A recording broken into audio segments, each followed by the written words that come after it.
Good evening.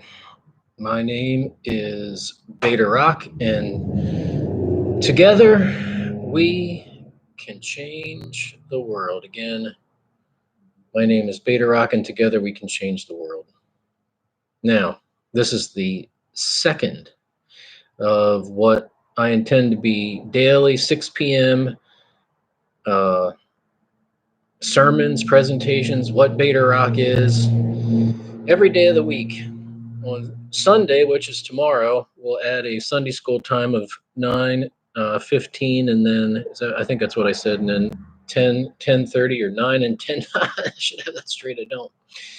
But getting into this, something that once my website gets set up this week and all this stuff, might be next week. Beta Rock is essentially officially launched, and one of the things I plan on having on that is a 40 year, okay, 40 years, like in 2060, okay.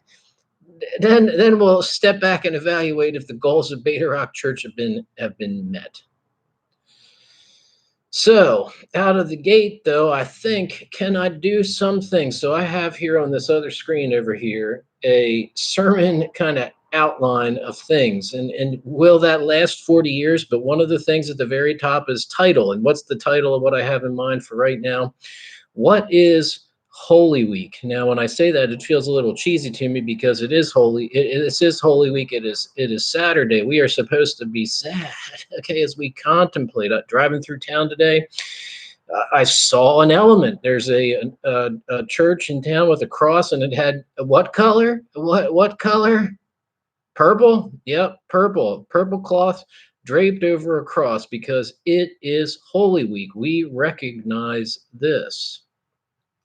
The first time when I think, well, this got into exploration that had me in tears, honestly, this morning as I woke up and I thought, oh, today's the second day I got to think about how about I've been thinking about it.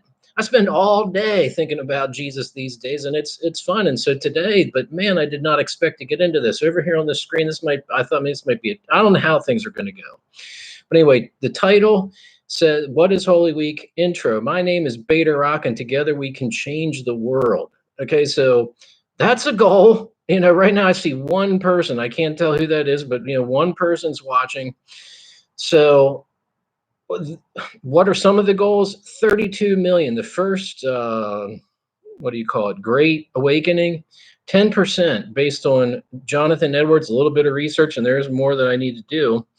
But let's say that's what I read, and that his sinners in the hands of an angry God paved the way for the first Great Awakening, where 10% of the U.S. population at the time was like 200,000. That's not that much. 10% is a number that I count on to. So Google away, and 327 million Americans in 2018. But again, for the sake of vision, that means that 32 million people will be involved in a third Great Awakening under Beta Rock Church. Right now, we got one. One. I understand this. That's why we need a 40-year countdown. But out of the gate, I don't want to have limited goals. Is the God that is real, that presumably many people worship, can he be trusted? Can Beta Rock be trusted? Can Dwayne Sollenberger, my real? No. But with words like imputed righteousness, if I stand on the rock of Matthew 7:24 and 25, can that rock be trusted to make its way to Rome? Okay, not even just the U.S. population, but the world. But we'll let that for, the immediate goals are 32 million people. Okay, why should I say, one thing is 500 people. That is a short-term, smaller goal, more, say, reasonable. By then, I think I might start to take an offering and start to put that on my tax return. It is tax return time. I've been an accountant for 20 years. And, I'm looking forward to the day I can write at the bottom, page, is it 1 now? Occupation, pastor. But I'm not shy to say things like I want to be king of the world. We'll see how it goes. Give myself 40 years and let's just see. But there is certainly nothing wrong with believing that the Jesus Christ that we worship today, that I studied in detail, framed under the title of this message, What is Holy Week? Can that Jesus be trusted to change the world in these to these extents? Yes. Part of why I've done this is because no one talks to these levels. Who does touch the most people in the world? Charles Stanley. There was a time in one of his sermons, I've watched it 2 or 3 times, where he turns around and prays. And I wrote him a note and said, don't even write me back. If the bottom line is, I'm the answer to that prayer. The reason that you're praying is because you see here a need that you are praying for. No, the real answer is that we need someone like me to step up and do this greater call. He can make these proclamations. We live in a world that has some problems. I've seen some fundamental problems in the family and in business. In terms of life, what else do we have? Entertain. I mean, it's not like there's maybe, but there's 2 very important factors. I've been an accountant. Do you hear this? For 20 some years in family. And at the start of some of this downfall, so to speak, I said that word fundamental, fundamental, fundamental. And so let's attack the fundamental problem. The things that Charles Stanley isn't doing. Yes, today Beta Rock is just starting. This is sermon number 2. Okay. But in 40 years, I don't want to make a bigger goal. Let's start with what the real goal is and why I'm doing this. Anyway, so title, intro. My name is Beta Rock, and together we can change the world. That's something I plan to say from now until death. Next thing, I added this since yesterday, an inalienable right. What does it mean to be a part of Beta Rock Church? Yes, we have those big visions, but on the bottom, that's macro, and the micro level is that if you're listening, okay, if you participate with Beta Rock Church in any level, as I thought about this, when you're a member, I'm going to kick your butt if you don't. But even as someone that's on the outside looking in, basically an inalienable right of church life should be that if you come to church, are you listening? If you come to church, you ought to be heard. So I believe at the beginning of every one of the sermons that I do, and I'll blab on about whatever, which is the third thing I'm going to get to here, the prayer, but we need to be clear to this so much that it becomes rote memory things. I have to think about whether that's the right language. But you heard it today, you're going to hear it tomorrow, and you're going to be hearing it for 40 years, because down to the micro level, the parable of the lost sheep, 100 sheep, one's lost. That is what church provide for every person. Think about the churches you've gone to in life. How many times have you gone to church and never been heard? Probably all the time. Okay. That's not only not good, that has so many problems. Okay. You should be heard. And there are means, like if you listen to what I said yesterday on Facebook, sermon number 1, in the archive, that's important. Number 1, I talked about 8 different things, and I don't want to get sidetracked of all of this. But there, behind some of these things that I'm putting into that's just this big. Here's my fingers. I even made it a little smaller. Not that much of a standard outline. But one of the things in this RIPE group is that it's an inalienable right for you to be heard. They got a little message, live chat if you want to chat. Send me an email. Get on Facebook. Tell me what's going on. We might be 32 million someday, but I will slow this ship down. That's why we got to have one leader. I'm not sharing the chief head responsibility, because these are the kind of reins that I need to pull back. If we aren't reaching every lost sheep, let's use language of the state, no child left behind.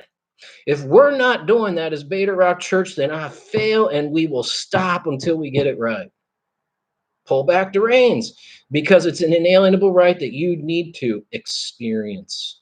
What would church look like if you are heard all the time? What would church look like if every time you went to church, you were participating in a divine way with others and God to get to the things that matter most to you. What are the things that you're praying about? What are the in the 8 categories and all this? Again, that's not the topic of right now, but we're still kind of framing what Beta Rock Church is.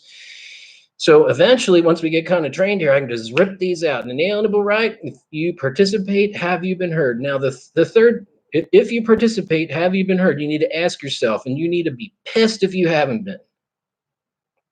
It's an inalienable right under Beta Rock Church. Now, the third or fourth thing, I guess, there's 4 things. This one's important too. Am I a praying person? Essentially, I'd say yes. Do I like to do am I a good not right now. Okay, that's my personal feeling. But this is my prayer. And one time I thought about Pastor Johnny, and I think he just rips off a little prayer like this. And did we have a separate time for prayer? I don't want to go into all this. I really actually don't believe that is even right according to the Bible, where the Pharisees like to pray all these deep and long prayers and prayer time. I mean, it's kind of one of those things. But look, this is my sincere prayer for any of these. Because I've thought about this. What am I sharing that's any unique from anybody else? It's my vision, Beta Rock stamp on anything you can Google away. You're not necessarily here for knowledge. You're here for what is my prayer? This is my prayer. John, and it will likely, that's what I'm saying. Can this be the things that get said now that last for 40 years? At some level, I'm 45, so I can kind of imagine what this is like. But that's quite a thing. I'm running around town thinking about 2060. That's a long time. But is it possible to set stones now that last? I believe so.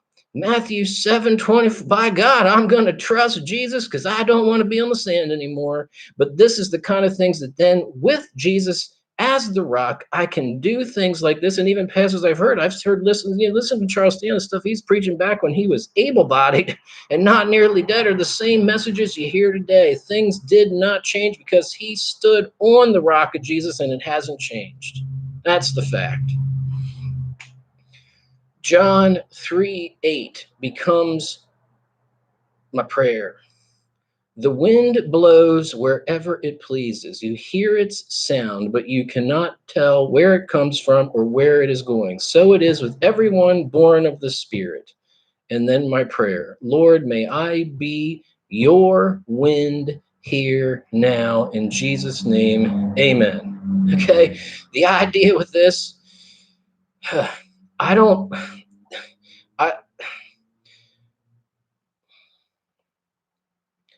why would you listen to me? Because I'm raw and honest and participate with God. I want to be the voice of God. I want to have a structure, but I mainly want to just come in here with the Spirit of God, just speak through me. I've been meditating on Holy Week all day.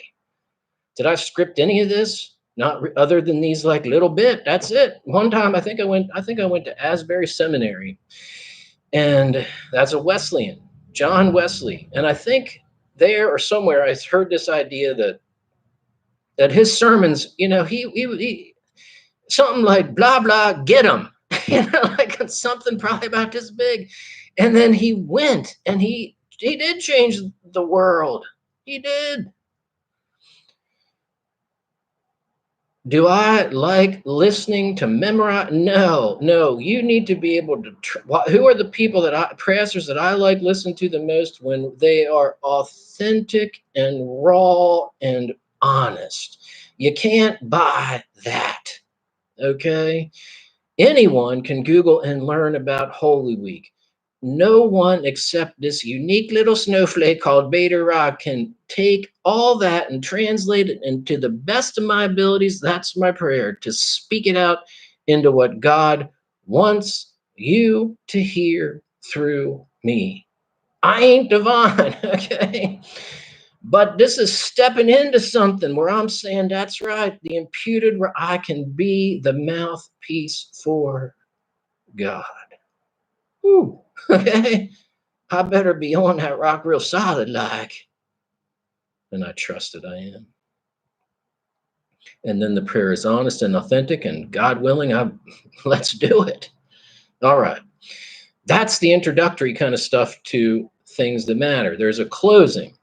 Are you ready to take a step of lordship, of full surrender? All right.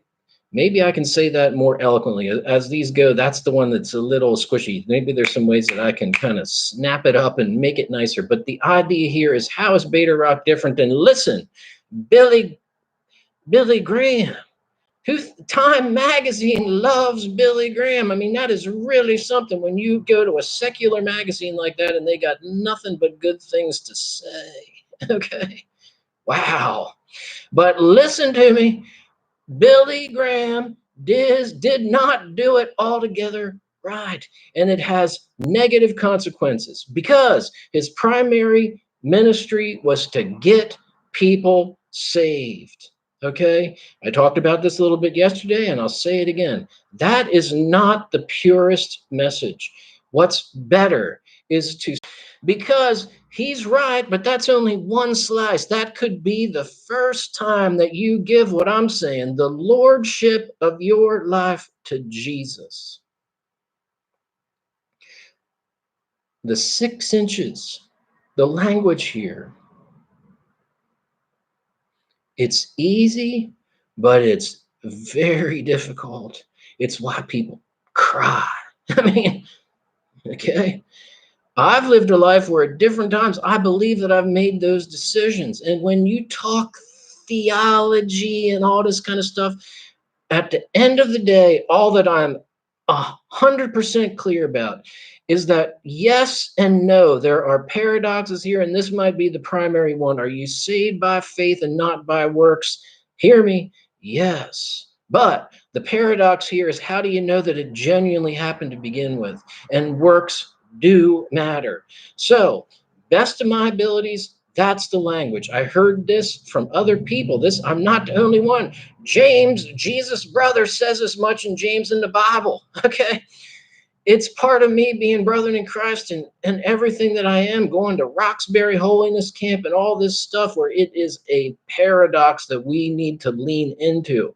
But the clearest way that I can say it is that, just like I said, and to say it from the beginning, Pastor Johnny in his testimony was saying some of the stuff. He said, till I'm dead, I'm going to continue to have a call. And I do agree with that. There needs to be a call to action. And I have 2 spaces, a general call to action from the problem of today's message, but pervasively, that is important, that you could be, because when you participate here, again, that's where this John 3:8 passage comes. Wherever the wind blows, I might be blowing hot air out here and you're hearing hot air here, different things. You're coming, but you're participating with God. Okay, fine. Like, as long as that happens, what's most important is the Matthew 7:24 and 25 ideas of putting your life on the rock. And there are different ways to say the same thing. The best things that I can say are, all to Jesus I surrender, all to him I freely give. I will ever love and trust him. The first of the 10 commandments. What is the greatest commandment? They asked Jesus. To love the Lord your God with all your heart. And I can go on and on with this, but it is different. It is different to make faith a part of your life, which is wrong, than to make it primary. That is the call. That is where Billy Graham fails generally, because he's kind of right, better than a lot of pastors. But a lot of churches are just happy with I know people that get saved and didn't even really understand what just happened. And then they go about life and now they're in the club no, they never were. But that's kind of okay, because what the answer to that is then is that every week there was something that happened here and we mistook it for mistake. It was a mistake back here, thinking that we were saved and in God's holy book, or whatever that is, in the Lamb's book of life. No, wait a second. Who's to say whether that did happen or not? That becomes a lot more difficult to know than, look, what we do know is right now it is April 11th. Okay. And tomorrow it's going to be the 12th.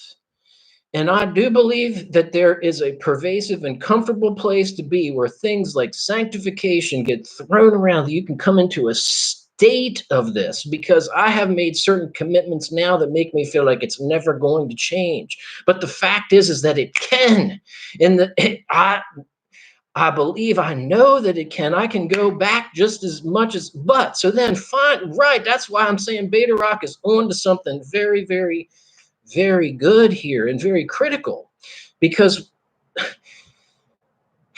the most comfortable thing that we can know is that in decisions that we make, Google decisions, I think it says 35,000. I don't know that that's right, but Google, that's just trusted. Let's say that there's a lot. So 35,000 decisions a day, a day, filtering through the idea that how many did every single one of those 35,000 decisions a day get made on the lordship and full surrender to Jesus Christ.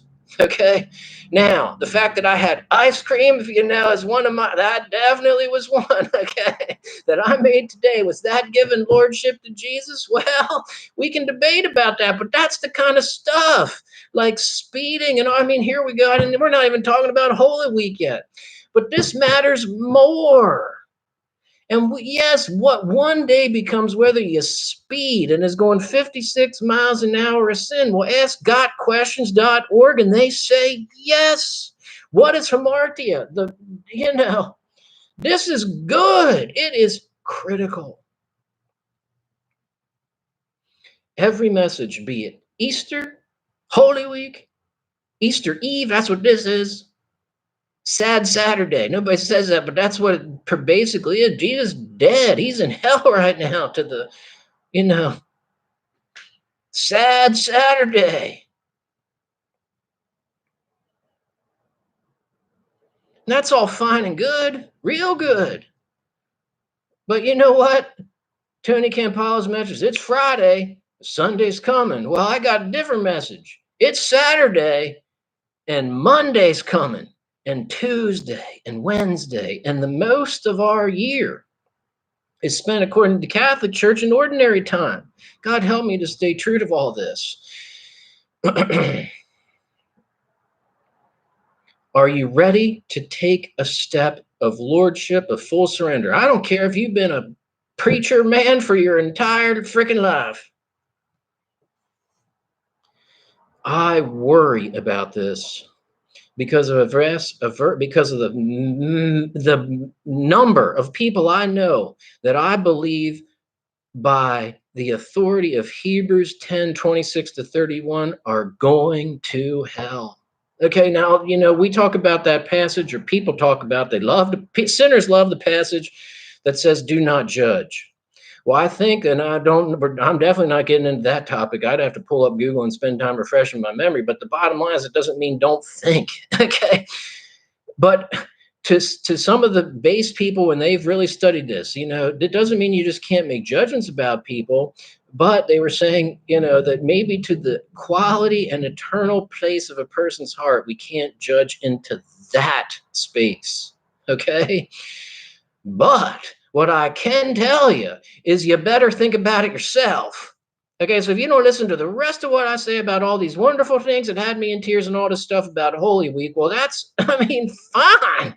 Because what I really want you to do is not go to the burning places of hell. Really? Right? That's basically the primary freaking message of all things that are church. So how do we feel the most comfortable about that? Well, if I've given all my whole life to Jesus, then you are totally in the good. You can rest all easy as you want to be on your blessed assurance about all that. But even the choice to become okay with 56 miles an hour and 55, no. Hebrews 10:26-31, just don't judge. Listen. The idea of that passage says that if you know that you're sinning, so you look up gotquestions.org, and it clearly says right there that is sin, and you thought about it, and you're like, yep, that technically is sin. Maybe a minor sin. I'm pointing here because yesterday I talked about hamartia, to miss the mark. That's important. I just missed it a little. Does Hebrews 10:26-31 say, well, except for the little ones? Nope. Okay. So that, but it does say no. So when you know that you're speeding, that's a sin, and that you keep on doing it. Okay. Again, why should this is where Beta Rock is going to make people really mad. I mean, one of the things that I kind of learned from Holy Week is I can just assume and smile. No, no, these are words that people die for over. The tomb of the freaking rock, okay? The Muslims, okay, have their glorious temple on the very location of where Solomon's temple stood. I mean, talk about giving God the middle finger. I mean, holy crap, hola.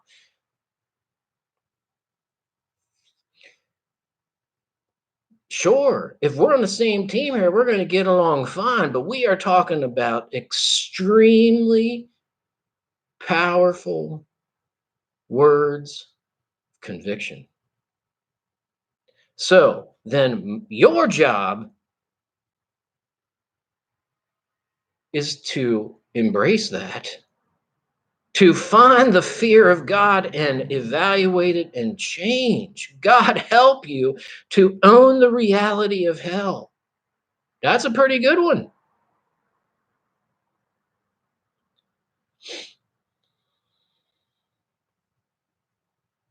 Does Holy Week provide the chances to self-reflect into all this? Yeah. Does the Catholic Church do a lot of things right into that we need to take communion every week to say, you know what, we need to do this a lot? Okay. I'm Protestant, fine.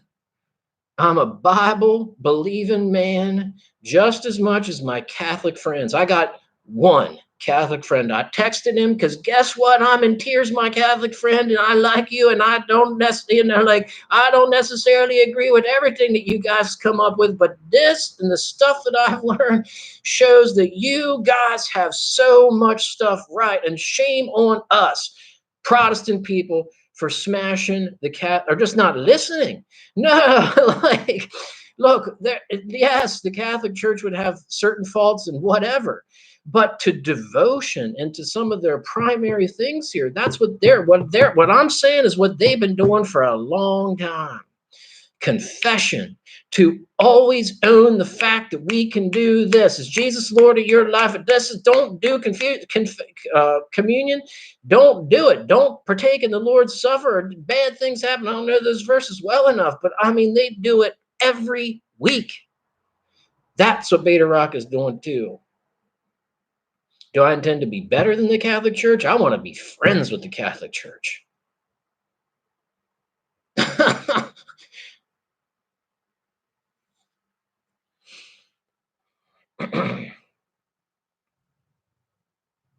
I mean, really?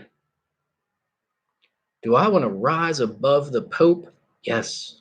Okay. Am I going to be in a fight with him? I don't know. I'm saying that we need to have people in this world. You know, Esther in the Bible, it talks about this idea that God had raised her up, but there's passages there, a passage, I don't really know, but there's at least a passage that says that indicates that if Esther wasn't able to step into her role, God had other people waiting to do it. God, that's my prayer. Give me the strength, the courage, protection, whatever it takes. That's your job. My job is to do it.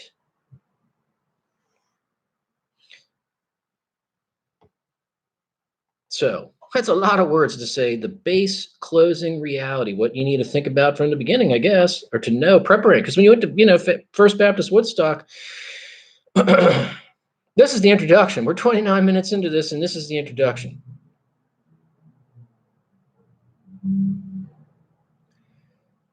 People knew that there was going to be an altar call at the end, and you could plan accordingly. Get your friends to come to your sinning friends to come to First Baptist Woodstock, because we can trust that Pastor Johnny's going to give a call that lets you spend your eternal life in heaven. It's one thing that you say yes. That's between God and the parishioner. But it's important for Beta Rock to be the guy that lays it out comfortably. That's why we do these at 6 o'clock every day, so there can be a consistent, trusted means. That's how we go from 1 viewer to 32 million lives changed because of Jesus.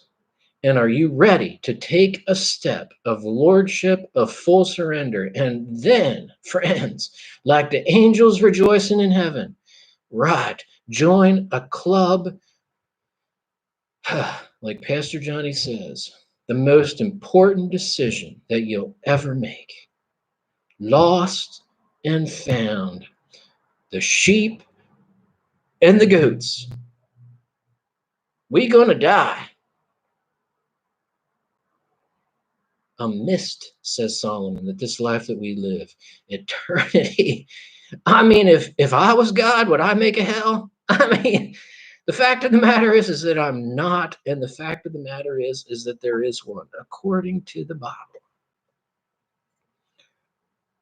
Scary? Okay, well, instead of justifying why you want to make rules around how simple this is, how about you just surrender? So, shall we now talk about some of whatever comes out of my mouth related to Holy Week? Wow. What do we do? Let's start at the end. One of the things, hopefully I find this. This is now going to make me upset if I've just lost the thing that okay, yeah, here, I got to put my glasses back on because I can't read. I like Pastor Johnny. I say he's 97% good because he's got some problems in those three, because I got problems. I got one problem in particular that keeps me from telling the whole truth, the full truth, and nothing but the truth, so help me God. And that is definitely going to be part of my flaw. The only way I can solve that problem is to right now trust God and to become president of the United States. That's the best I figure. Because it's wrong. Not because it's wrong, because it's fundamentally wrong.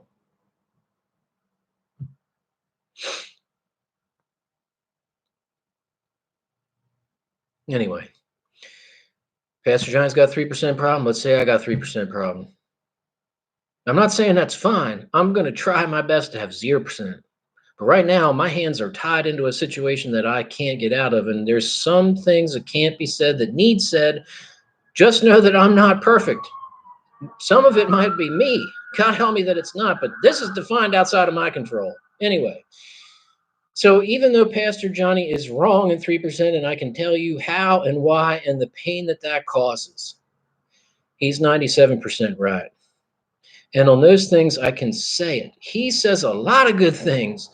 One is that because let's just say, if you can see, this is the screen. See if I get, let's say this is 100% of churches. This many, like, how many churches do I think are good? 3%, maybe less.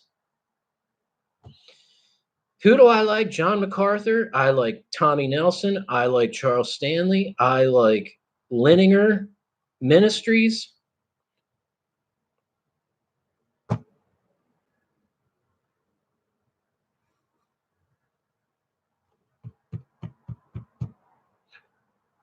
When you listen to those people, one of them said it the other day. What was his guy name? Some guy named Steve, and he's a guy I haven't listened to that much, but he's the one that said it, and I'll listen to. He's on my downloads on my phone. I'll get around to listen to it here before too long. But he says the church tries to get,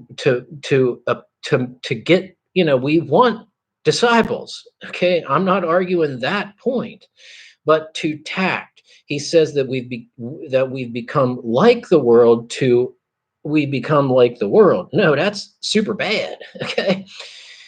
That's the spirit of where Pastor Johnny was saying, because when we try to get into what the world does, and when we use words like, here's the words, atonement, expiation, expiate. I feel like I'm not saying that right. Expiate. I think that's how it says. Expiate, atone, and the other word is propitiation. These are three words that surround Easter. Okay. And what Pastor Johnny has said, and I think is super point on. In fact, I'm a case in point of born a Pharisee, and I didn't even understand these words. And I'm a little bit prayerful in how I even read it today. I'm like, listen, I need to understand this. Pastor Johnny, I think, understands these words very well because when I listen to, he says these words quite a bit. I don't really know what they mean, and I'm going to try with you, even right here now, from what I learned today, to try to say it in a way that I think is going to come across and make a whole lot of sense. We're going to try. When I was running, I thought of an example I can't talk about because of my 3%. But what he said was that he was critical of the idea of the church, like the 97% of effed up churches. They say things like, we shouldn't use these words, Christian words, because we confuse the bad people. Okay. Not here. No, this is so core to what it means to be Christian that we need to slow the ship down and explain what these words mean. Because, surprise, at least in my view of this, as I was thinking about it a little bit, you did such a good job of not telling the bad people that you left me out too. There's something here. Let's try, shall we? Because this is the first it's kind of coming out of my mouth, but I read this and I'm like, wow, there's something here. 3 words: atonement. This is, you become cool in Beta Rock Church when you can own the understanding of these words. Is it a problem? Is it a paradox? There is a extreme reality, kind of sucks, where God judges the heart. And the heart rests fully with each person. We stand individually before God, and there's simply nothing that can be done to make me save your sorry ass. Okay? I've been allowing that to kind of remind myself or think about this because there are things that I can do. So it becomes a bit of a paradox, a little bit confusing. Best I figure right now is that my job is to tell the truth. And even to the point of saying there's 3% I can't even talk about. Like, at least, there's some things I can't say. It's the best I can do right now. Because you might intellectually start to really understand these words, but can you own them? And fact of the matter here is, can I own these? In my own counseling that I do with a paid professional counselor, we just set new goals the other day, and he brought this up, and I had been praying about it. Did I tell him about my prayer? No. Okay. Is God at work in this issue? And what is that? Conflict forgiveness. I told him, and there's stories to this, but when I pause and do what I'm challenging you to do, okay, is God the Lord of this? When Jesus dies on this freaking cross on when? Friday, right? Friday, Good Friday, when he breathes, Father, forgive them, for they know not what they do. In my 45 years of breathing in and out, largely, I did not have reason to forgive. I got along with everybody. But life did some things to me that I said I bathe in bitterness. Okay? This pastor, I could tell you his name. He is well up there in the food chain of respected pastors. Humbled as man is, I believe. Hurt himself. That's one of the reasons I liked him. Anyway, he, like, in 5 minutes was like, you're bitter. I'm like, you're goddamn right I am. Okay. So I'm prayerful about this. But to my heart, I am not going to just say that I forgive something because it's the right thing to do. I've spent 45 years of doing what's right, and I can say the words when my heart inside is not okay. I want to do the same thing I did the other month now. I don't know when it was, when I, had the issue of lust or whatever, and just said, God, I want to change here. Help me was the prayer of Pastor Charles Stanley. He said, help me to see that sin through your eyes. That's key to how that seemed to get freed up. Don't just make me not do it, because yes, I can come to some kind of support group and say I did not. But even down to some of that with covenant eyes, and I don't want to get distracted into this, but that was important for me to own it. Hear me? Are you listening? In my heart. So right now, it's on the table, forgiveness. And then God help me now, really, to listen to these words and to learn from Jesus, yet to say my feelings so that God help me to intersect in that holy place. Do I have an opinion about this? You bet I do. Anyway, let's try. Atonement, I'll just read it straight and see how it goes. It's only like this big, so don't worry. Okay. Atonement is to attain forgiveness for some sin or transgression. Example, I atoned for betraying my friend. And then this is the part, like I don't like to read. I don't really, it takes effort. But so then I was like, okay, I got no. Here was one of the key things as I was thinking, and I'm now saying it and learning at the same time. I think this is something that you do, that a person does. I'm the one that can atone. I think. Let's just try, because I'm saying it out loud and teaching myself and saying it at the same time. Expiation, then, counter. Difference between expiation and atonement. Expiation means to clear away the record, to make it as if it never existed. It's not something that this is not something that you can do. You cannot expiate your own sins.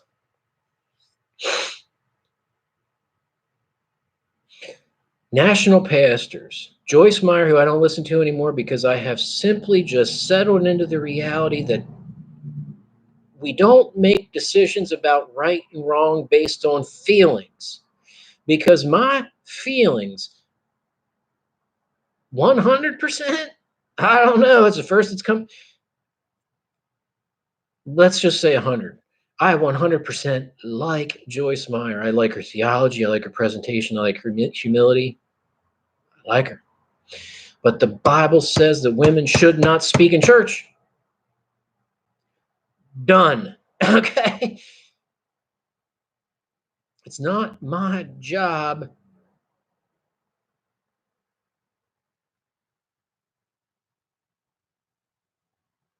The bottom line,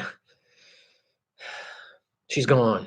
I don't listen to her anymore. I stayed true to that from the moment that all this became clear. Look, it's not right for her to do what she's doing. That's it.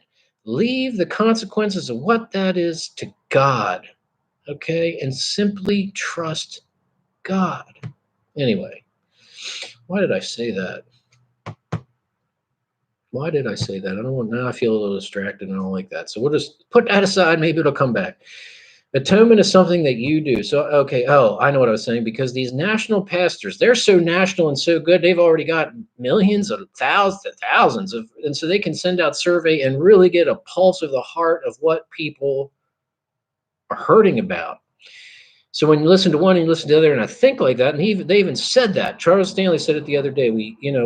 I preach into the needs, and people are hurting. Okay, I'm hurting. Okay, forgiveness is a big one that a lot of people have a hard time with. Now, remember I said I've been 45 and haven't really had to deal with it, but I do now. So, and I was thinking of an example and I can't talk about it. So can I think, I guess let's try Jonah. Let's try Jonah. Jonah did not want, who did the Ninevites? Yeah, Babylon. I forget these people. He didn't want to go and teach because he was better towards them. and he knew God was going to forgive him, and that pissed him off. So these three words here: atonement, to attain forgiveness. So what the people could do was to confess their sins and repent. I guess that's they could atone for their sin, right?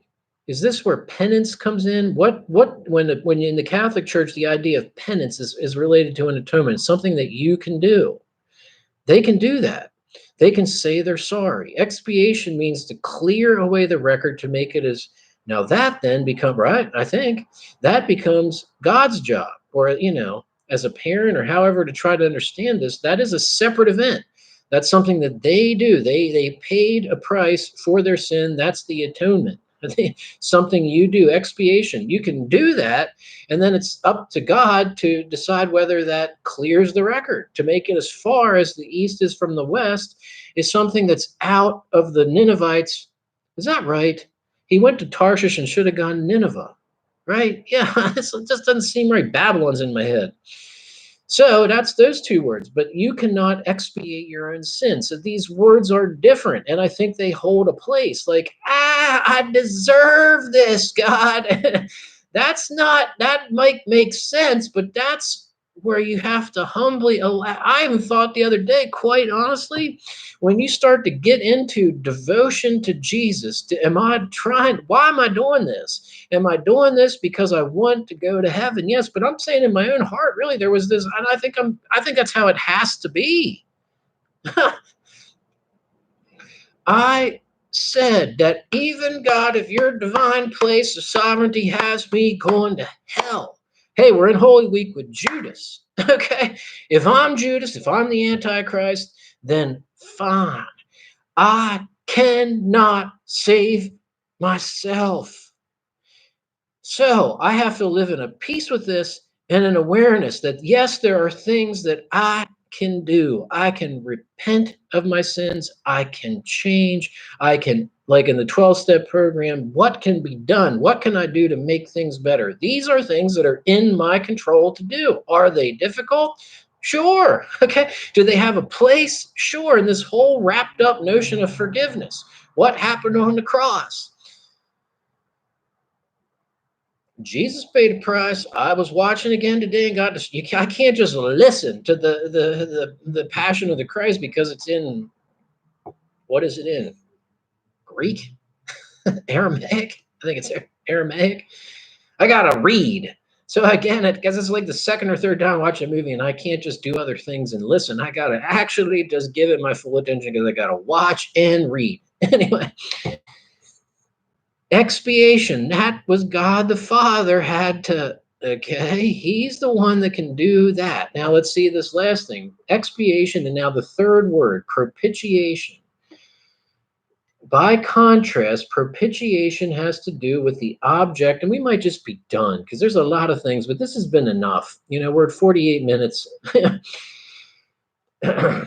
This is like one small fraction of all the stuff that I thought about today and studied.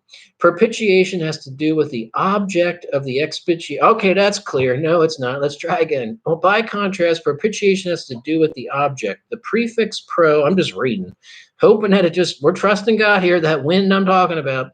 Propitiation brings about a change in, yes, I like this. I did read this before. I knew about where on my screen, I got a screen over here, like a weather person, like over here, like you can't see it, but I'm reading it. Propitiation brings about a change in God's attitude. Okay, is that it? I don't really know, but that's three interesting dynamics to what forgiveness includes. Because yes, God can forgive it, but is God still pissed? Okay? I'm saying it from God and Jonah. I'm thinking about it as a parent or however this is going to go. The safe thing I'm trying to say is put this in, but for you, this is where I'm just giving it up to the 3% of falls. The best example I can say in light of my troubles is to look at Jonah, but to think about those three aspects, because God can still be pissed. He could take you off of being grounded or whatever the scenario might be. But so that he moves from being at enmity, that's one of the strengths of me is I try to say it a lot more clear. From being at enmity, that gets you good grades when you're going for PhDs and stuff. You got to use words like enmity. At Beta Rock, we just say God's pissed. We understand that he could be still bitter and pissed at what you just did. Okay, but his attitude changed. Whew, that's a dynamic.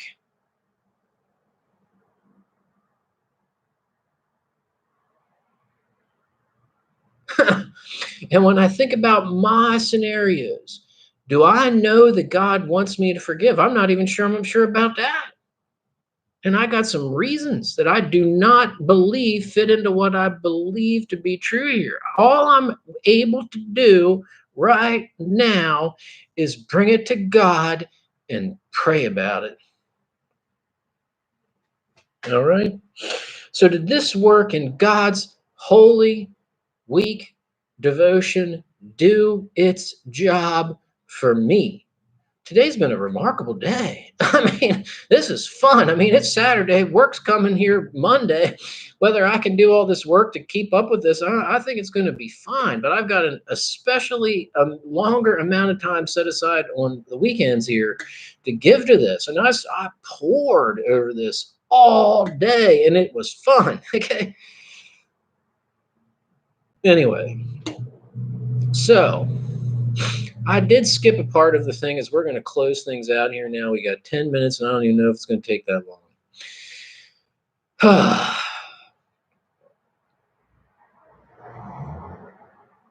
I talked about the framework of how these sermons are going to go. I talked about the title. I talked about the intro. I talked about the inalienable right. I talked about the prayer. 4 things. I talked about the end, where everything will end with a ready to take a step of lordship of full surrender. That's envisioning a church and the idea that now's the time you kind of come on down. And this is not going to be the Billy Graham way, but more of the lordship way. And where this is on an online church, the way that it is now is, hey, send me, it doesn't even make a friggin' difference. Send me an email telling me the joys and the details around the experience. Let me own it with you. Okay, are you ready to take a step of lordship, of full surrender? Charles Stanley the other day, and here I go down this again, but this is still the most primary things of anything. Remember, I said I can be hot air over here, and this is the prime time. Where Charles Stanley, at his 85 or 86 or 87 years old self, he's like, I'm just not sure. He just wanted to go and have a little walk with Jesus. And is there any area in my life that I need to surrender to you, Lord?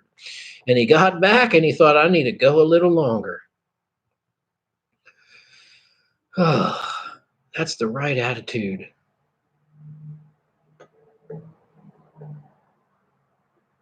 Tell me about that. Primary, base, consistent call to closing. Come on down, the price is right, altar call, that's it. Primary. Now, on top of that, or secondary, are really the base parts of this presentation. What is Holy Week? What are the problems? All right. Well, as it comes about here, I wrote down a problem because I was trying to be a good job of preparing, but now as I think about how the whole talk went, the problem is that we in our stupid churches, the 97% of churches that suck, could be 99.9, really. I think a lot of churches are super bad. I mean, really bad. Jesus talks about that. I got plans to continue to attack churches. Jesus attacked the Pharisees.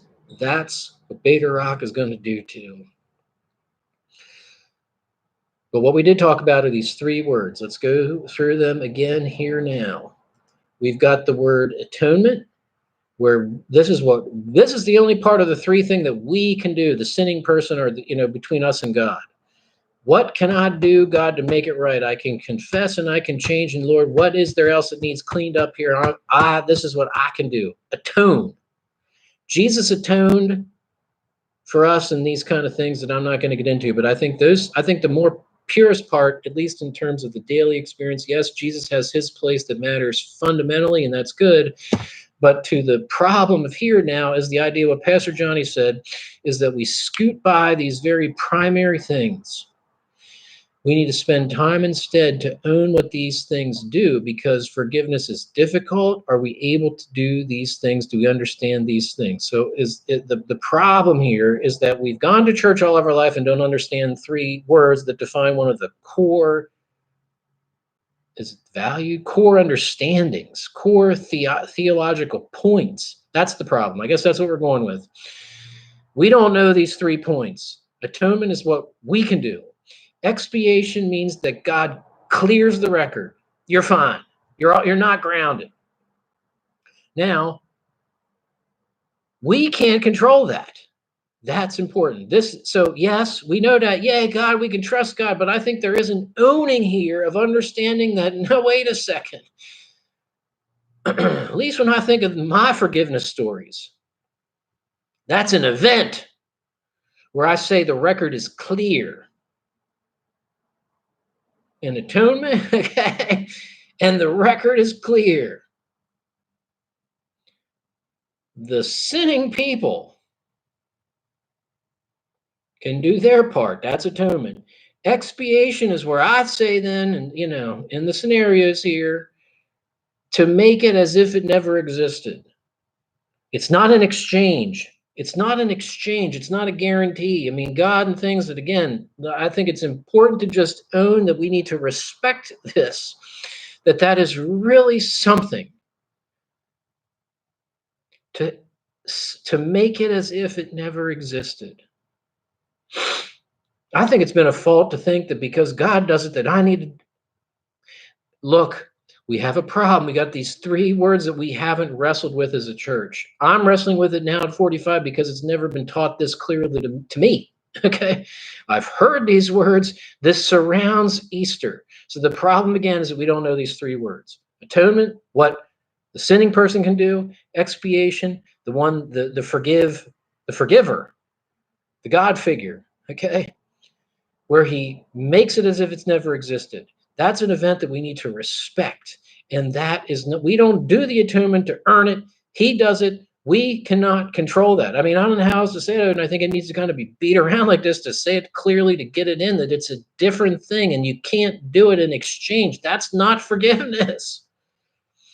And then the third part of the sweetener is this word propitiation, which I love this, because even if God says it's gone, this is him saying he's no longer pissed. His attitude is clear. We are restored into fellowship and favor with him. Okay, so you hear this, how you can get done with a nice little sermon? That's how this kind of feels, The world-changing things are the base call to action. Are you ready to take a step of lordship, of full surrender? And maybe then this minor problem, the Bible's like yay big and expiation or however, and yes, it's core to understanding. But the problem then in this micro sermon are these 3 words. Do you know them? Atonement. Can I even say them? Propitiation and expiation. Atonement. I got to, like, you see how bad I don't notice. Atonement, expiation, and propitiation. Are you writing it down? Atonement, expiation, propitiation. Ligonier does the propitiation, expiation. You can email me. I'll give you the links in here. I think that pretty much lays it out. Then so the call to action here then is to learn what these mean. Okay. The secondary sub call to action. Learn what these mean, and then I think there's a meditating on this. I'm enjoying this as I think about it, because now, you know how long meditating is going to be for me on what I'm kind of dealing with, what I've been saying I was praying about? It's gonna be a little while. I'm not ready to say it's going to end in some kind of happy place. I am ready finally now to say, okay, I'm ready to talk about this. And God, help me to see it as you see it. Once that's clear,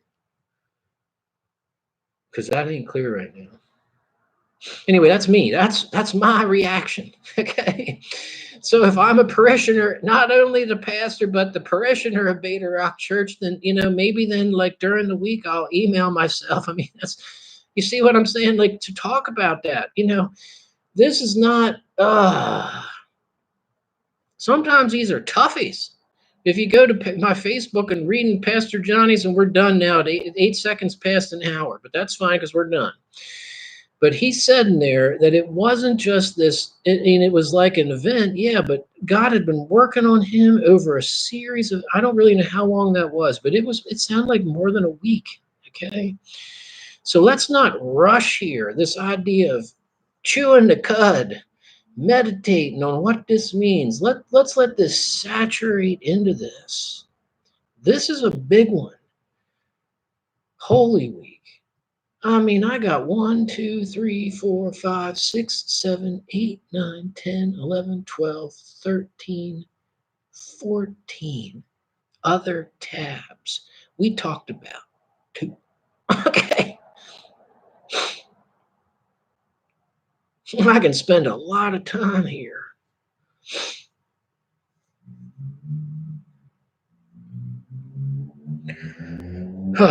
So the call to action again is to learn these 3 words: atonement, expiation, propitiation. So life goes different. Lordship half a year, and I've been trying to have members, and nobody's joining. I'm like, what do people think? Does this?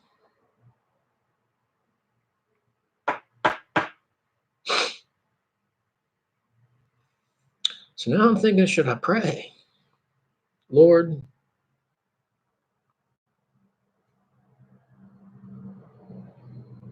help us to gather all this together and to lead us to Rome. Yes. Embrace the 32 million, the calls for national and worldwide fundamental changes to the macro, but to the micro, God. Thank you for being a God that goes after